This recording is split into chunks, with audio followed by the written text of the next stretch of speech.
Hi guys, welcome to my channel. Today I will be talking to my former administrator, Dr. Curtis Jasper. He is a Detroit native, and today he will share with us how his life experiences ultimately led to his books. I am certain you will enjoy. Thanks for watching.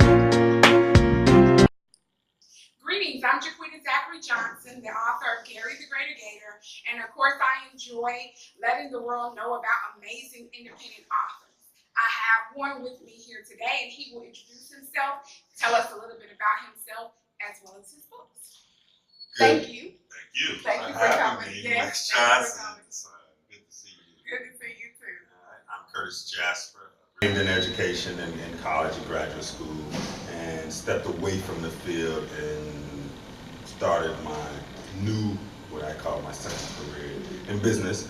And I was led because of some personal challenges, just life getting in the way, to go back into education. But I decided to take a different format, and this time I went into counseling, mostly to counsel myself and get my help.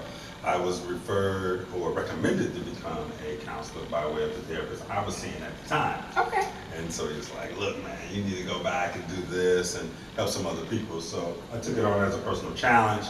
It gave me something to do while I was grieving and going through some very tough times and hardships.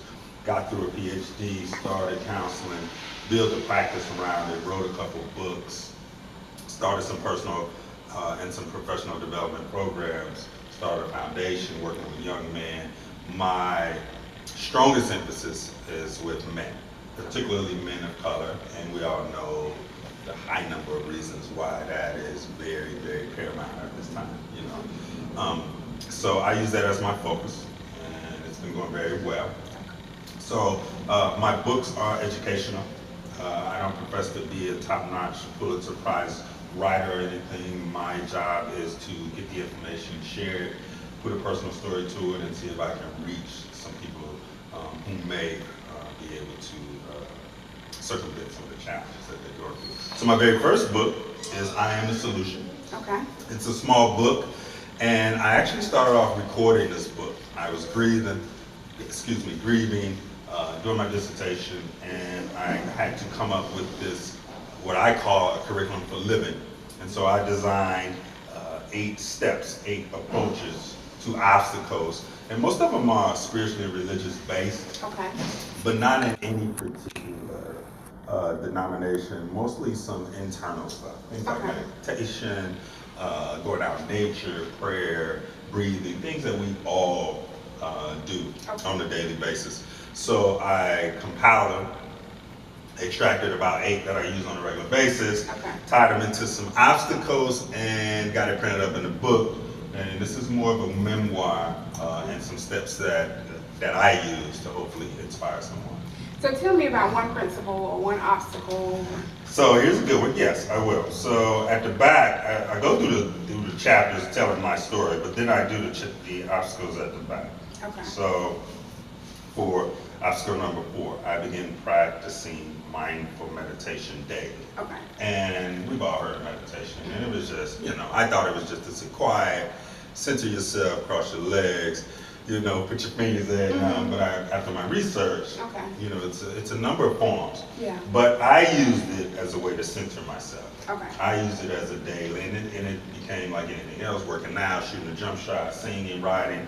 I started doing that, and I got better and better at quieting my mind. That's important. And breathing, attaching my breath to that so that I can stay calm. Yeah. And so I still do it today. I Good. start off every day with meditation. So that's one, and this is across the board. Okay. And I talk about other forms of meditation. There's walking, meditative walks, there's dances, there's different forms, there's not limited. So I use that as one of the ones that I start off that I think everybody can relate to. Sounds good. So for readership, like I know you say you normally talk to young men, but of course it's something that everybody can use, and I'm looking at kind of the words. So what age groups, or could we have like our middle schoolers read this as well? Is it something they can delve into? Yeah, I would go so far to say high school. Okay. Just because of the nature of some of the topics and the challenges I do. However, some of our middle schools are very advanced, and I get them in my office, and I have to speak to their listening. So with a few exceptions, Okay. there are some young fathers, there are some young gentlemen who have been incarcerated. There are some things that I can kind of bring down to the level which I do on a regular. Sounds good. But what I like to offer is more of an older segment of gentlemen who I know experience things such as racism, institutional and systemic incarceration, drugs, pressure, and more importantly, depression and stress. And that's something. Yeah, and so the middle schoolers go through that as well. They do. They do. So I'm able to reach them and meet them where they are. So Okay. yes. So I know that you talked about you were in therapy and all that kind of stuff. And sometimes in our community, that's kind of taboo. Yes. And so, can you tell us the importance of that, and how can it not be such a taboo topic? So one of the things I think that we, as just community pillars, need to refrain from saying is taboo. I don't think it is. I think it once was. But we got some of the greatest entertainers and rappers who are holding it together, who the young people are definitely open to it. What I like to share now is having, or should I say not having a therapist will be, in a very short period of time, one of those things like, oh, you ain't been to the dentist in 3 years? Right. Like your therapist is gonna be like, dude, you don't have a therapist. Yeah, I hear You know, even from the dating standpoint, a young woman dating a guy dating, and you know, that first date is gonna be like, so, after your name and where you from, tell me about your therapist. Right. And so I equate it to it being very commonplace. Okay. And I stressed it. I think it's cool. I think it's trending. I think it's necessary. I think it's as critical as your attorney, your doctor, your children's pediatrician, your dentist, and OBGYN. Anybody. I think it is a pillar to your personal squad, whatever that is for you. Your clergy, you know, your advisors, your therapist should be in that. Okay. Sounds good. So you finished this up, had success with that, then what? So then then nothing. That's the thing though. So I wrote this book. Yeah, I did. Right. But when I mean nothing, I mean I had to get present to like, because everybody say you gotta be, you know, as an author, you gotta get that first one out of the way. Yeah. Right? There's so many, we all have a story. Yeah. And most things, what I say is, the thing that holds back our authors and writers is the first one. So get it out there. It's not going to be perfect, just get it out there. So when I got it out there, I was able to live. That's what I mean, like nothing. Nothing meaning there was everything afterwards. Yeah. And so this is my first one. And then I wrote another one. Okay. This one is a fun one because I share a lot of information online. Okay. You know, I'm a teacher. Classroom teacher, former administrator, I share a lot of information. And so what I started doing is compiling the things I was sharing. I was doing the research. I was looking at the mechanics and grammar and proofreading, and I was like, wait a minute, I need to bundle some of this up and get it published. And so I have been doing that, putting it in different formats. This one is a series of notes. Okay. These are letters. And if you have come across me online, you know that I do a format of letters. I like writing letters. All of us, I don't know a person who has not enjoyed receiving a letter, handwritten letters. So I like that warm and fuzzy component about it. And so I took topics that I either experienced directly or some of my clients experienced. So typically after a session, whether it's coaching or counseling, or even intense therapy, I write letters to my participants. They're not patients, I don't practice medicine, but I write letters. And it's usually to either keep it light, say something funny, or recap what we're doing. But I do it in a letter format.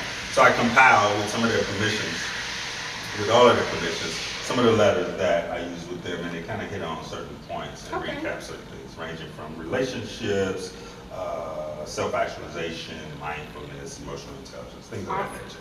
So that was the second one. So this one was a fun one, and I took these pictures, so I was like, let me see if I can put my picture on the cover. I might as well, all right. I ain't getting no handsomer, right? This is it, right? So, thank you.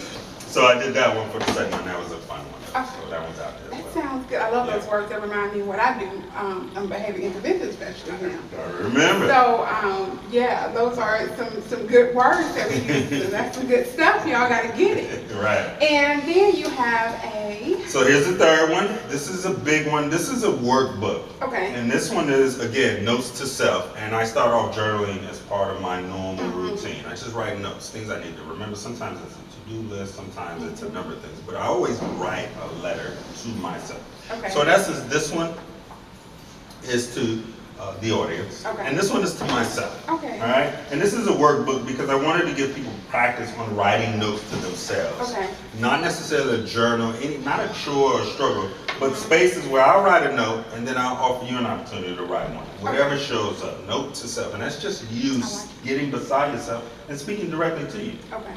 Share one with us. Okay, so all right. Note to self: it can be easy and amazing. Just look around you right now. You see? And that's just offering the reader to get present. Like life can be easy if you just looked around and became present. What is it that you're grateful for? We have sun, we have light, we have books. So yeah, these are things. And then some of them are talking about relationship goals, all different subjects. So fun book. And all right. So not for my middle schooler either, but that's fine. No. This is for adults. That's good. That's adults. so amazing. Right. Yeah, I like that because it kind of it's kind of for guys as well. You know, I see it being a very male thing. Sure. But a lot of times men don't have like a diary or a journal or whatever. Right. So that's a Trying great to put a cool alternative. spin on it. Right? That's Trying to make it masculine That's and cool. an right? amazing alternative. So we know you have an absolute love for writing and words themselves. And so what advice would you give to others that have that same gift that's just kind of letting the beginning stop them? What advice would you give? Lighten up. Don't be so hard on yourself. I mean, really, you have so many books in you. Get the first one out. Start a legacy. Share. Acknowledge who you are. And allow yourself to move in that. You'll know exactly what to do once you get that first one out. There's rarely a book that's out that doesn't have a typo, or of course you're going to worry about you, but you want to see your own personal growth and development. So it's not going to be your best book, even if we say it's a classic. It's not going to be as great as we think it is, or as terrible as you think it is. It's going to be somewhere in the middle. What I offer you is to love yourself in print, leave a legacy for your family, and allow us to learn something from your perspective, which is the reason why you showed up in the way that you did. Just get it out. That's it. I love it. So if we wanted to follow you or purchase any of your books, how can we do that? So you can go to drcurtisdjasper.com. It'll link you up to my website. Okay. The books are on there, some videos, audios. I'm on all forms of social media, so I share daily, take lots of pictures, show gratitude and appreciation for just life in itself. Happy to be here. So yeah, and I'm pretty laid back, so it's not a whole lot of stuff over your head. I want to reach some of my former students, from my grandbaby to my former students, all the way up to the seniors in the community. That sounds amazing. So thank you again for taking time out of your day to be here with us. And you guys, right on. This was great. Thank you. Thank you so much. Thank you.